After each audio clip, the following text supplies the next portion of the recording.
It's Wednesday the 29th of June. It's about 10 to 11 in the morning. We've just left Loch Marina.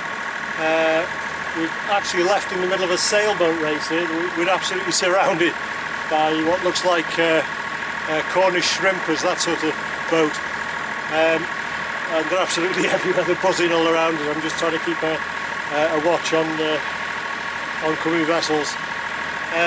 We are heading up to East Loch Tarbert today. We're going to cut through the gap here between Great Cumbray and the small island office, which I'm not sure what it's called, to be honest, and then head up to Tarbert. So there we go.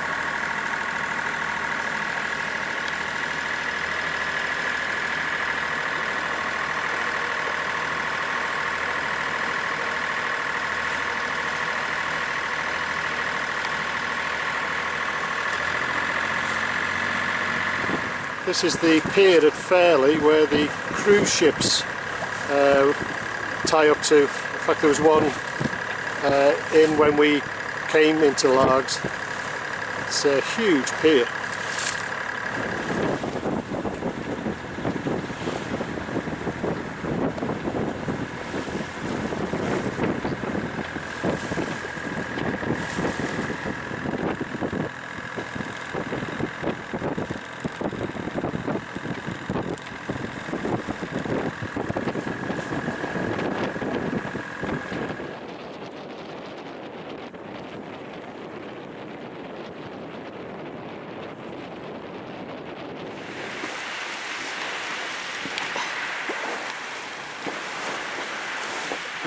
We just cleared the island of Little Cumbray, that's what it was called, which sort of makes sense, doesn't it, because that's Great Cumbray. I was a little bit cautious coming through the strait there because I thought that probably the wind would accelerate, so I just kept the engine on and had the mainsail out, but now we're past, so we're under full sail. We've actually got a reef in the main and the Genoa. It's reasonably fresh, we're not doing too bad there, we're going along about 5.5 knots, and the sun is shining for a change, which given that yesterday was absolutely dreadful with torrential rain and wind, it's a bit of a bonus. So maybe the summer has arrived in Scotland, who knows. As the passage progressed, the sailing just got better and better. The wind had picked up a little more and we were absolutely romping along. In fact, in my opinion, this turned out to be the best sail of the entire summer cruise. By the time we were passing Inchmarnock Island, the boat was really well balanced and we were really enjoying our day out on the water. About an hour before reaching Loch Fyne, there was a lull in the wind strength, so I went forward to correct a slight problem.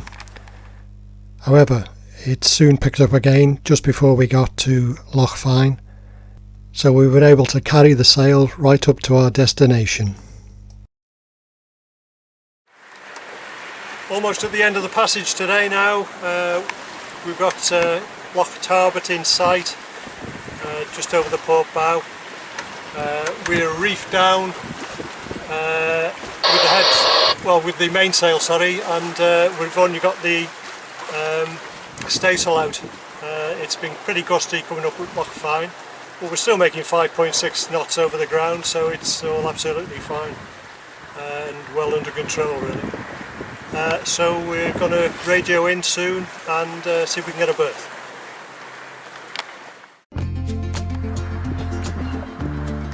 Well, we've arrived at Tarbert, and a very pretty place it is too. Nice marina, plenty of spaces. There may have been plenty of spaces when we arrived, however we didn't know that at the weekend there was a festival on in town, and very soon every berth in the marina was taken. Before then though, it was time to explore.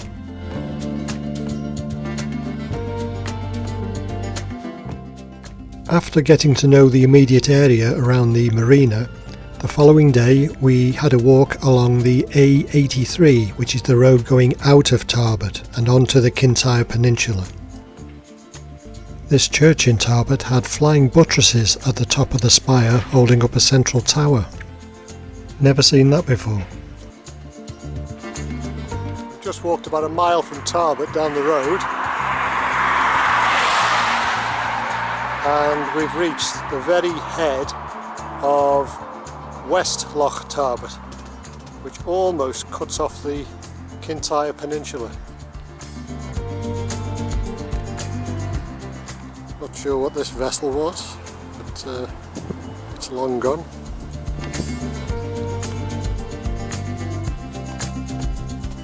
The head of West Loch Tarbert was certainly a very pretty place, and it did cross my mind if any yachts came up this far or if the water was too shallow to navigate safely.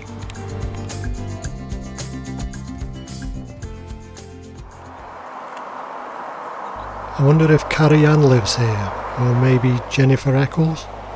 If you were around in the 60s, you may know the answer.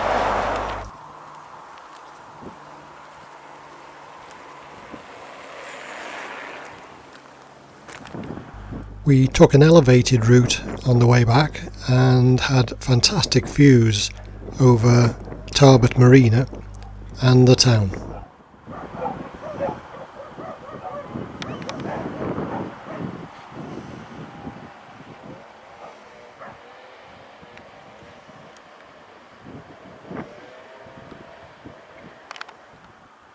East Loch Tarbert was quite small in comparison to West Loch Tarbert, but on the hillside guarding the town was the Royal Castle of Tarbert.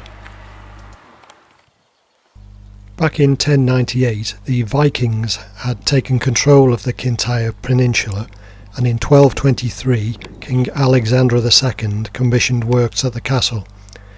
It wasn't until after the Battle of Largs in 1263, when the Vikings were defeated by the Scots, that the Scots regained control of the castle, and in 1325 King Robert the Bruce of Scotland rebuilt and extended Tarbert Castle. It eventually fell into disrepair, and the most useful stone was taken to build the harbour and the village.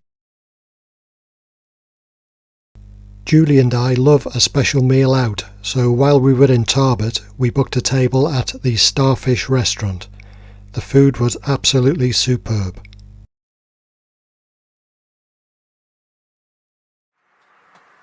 It's Saturday the 2nd of July and we're in Tarbert still, and today is the first day of the Tarbert Seafood Festival.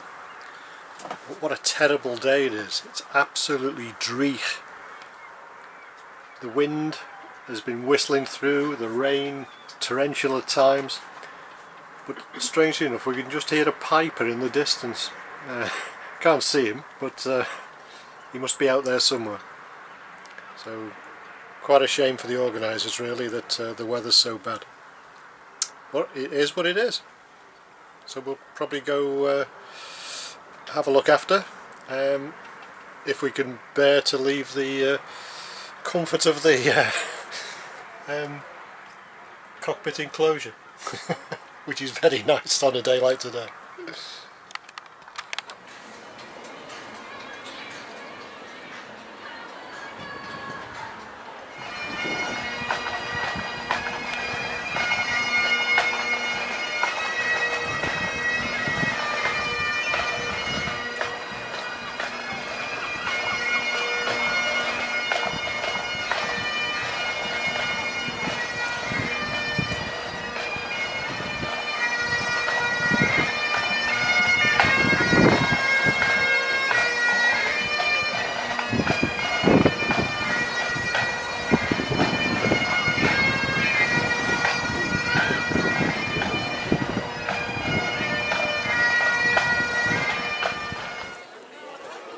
Apart from seafood, there were stalls selling a wide variety of goods, and there was also entertainment available throughout the day on a stage.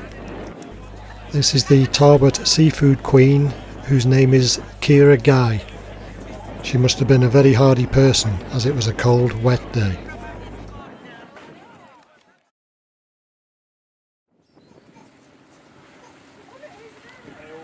The weather forecast was promising better conditions from Tuesday onwards, so we walked around to the ferry terminal in East Loch Tarbert and took a trip to the other side of Loch Fyne.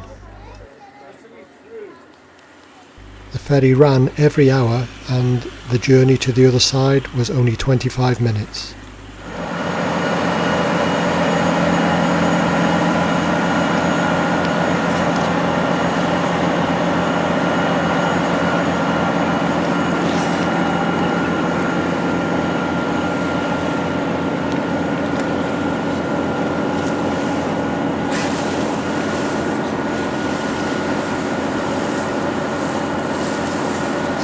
We're on the Calmac ferry crossing Loch Fyne from Tarbert to Portavadie.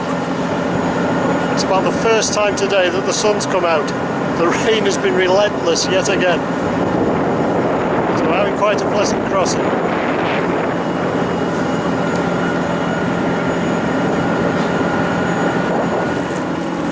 Here comes the next lot of rain.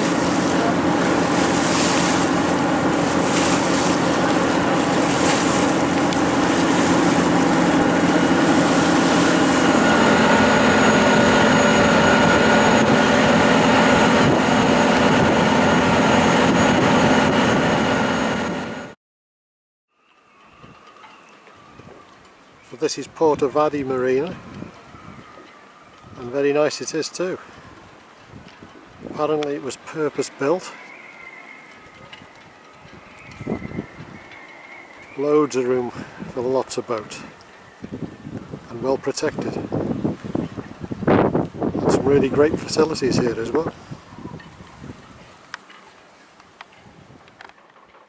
The facilities at Portavadie were very good indeed, and some were quite unexpected.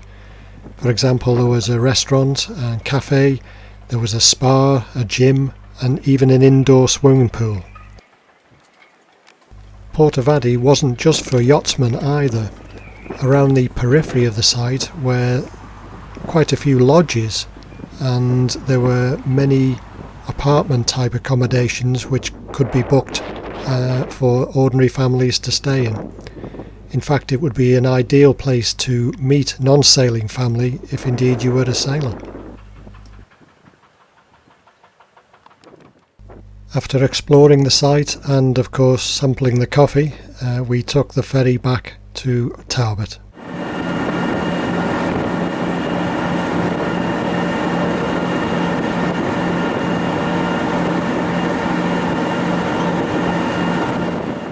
A tall ship had come into the marina while we were away, and it turned out to be the TS Royalist, and very grand it looked too.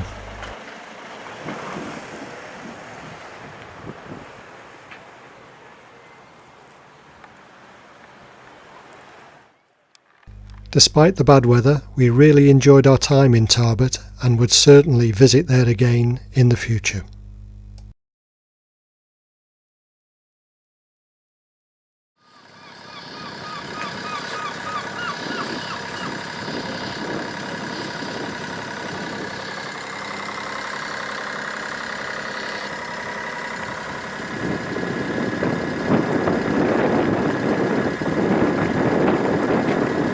Leaving Tarbert and heading down to Campbeltown once again.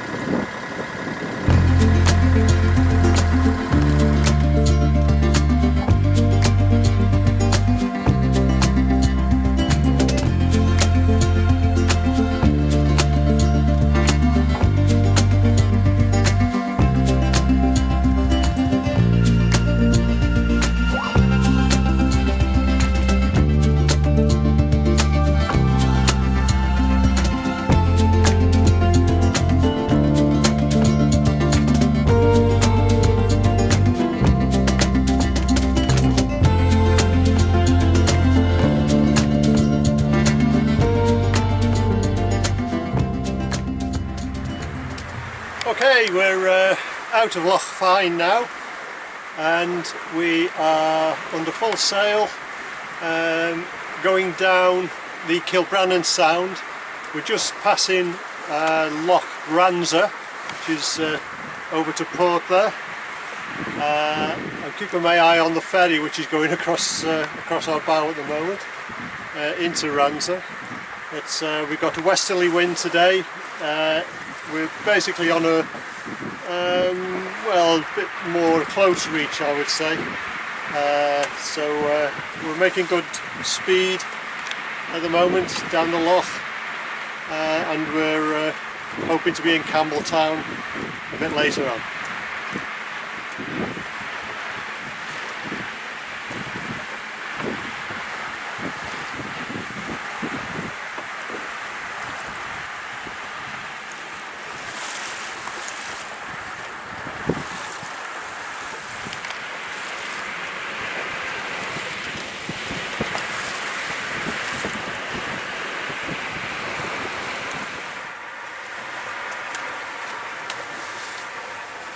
I'm absolutely thumping along at the moment down the Kilbrannan Sound, and it's lunchtime.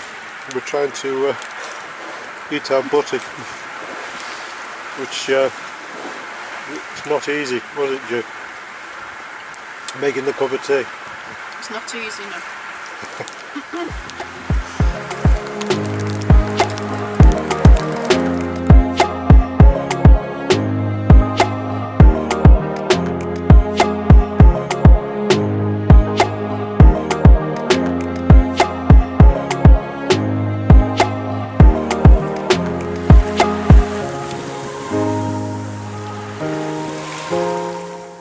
We made our way back into Campbeltown Loch, where the wind freshened from the west and tried to blow us off the pontoon as we got in. Little did we know at the time that we'd be weatherbound once again.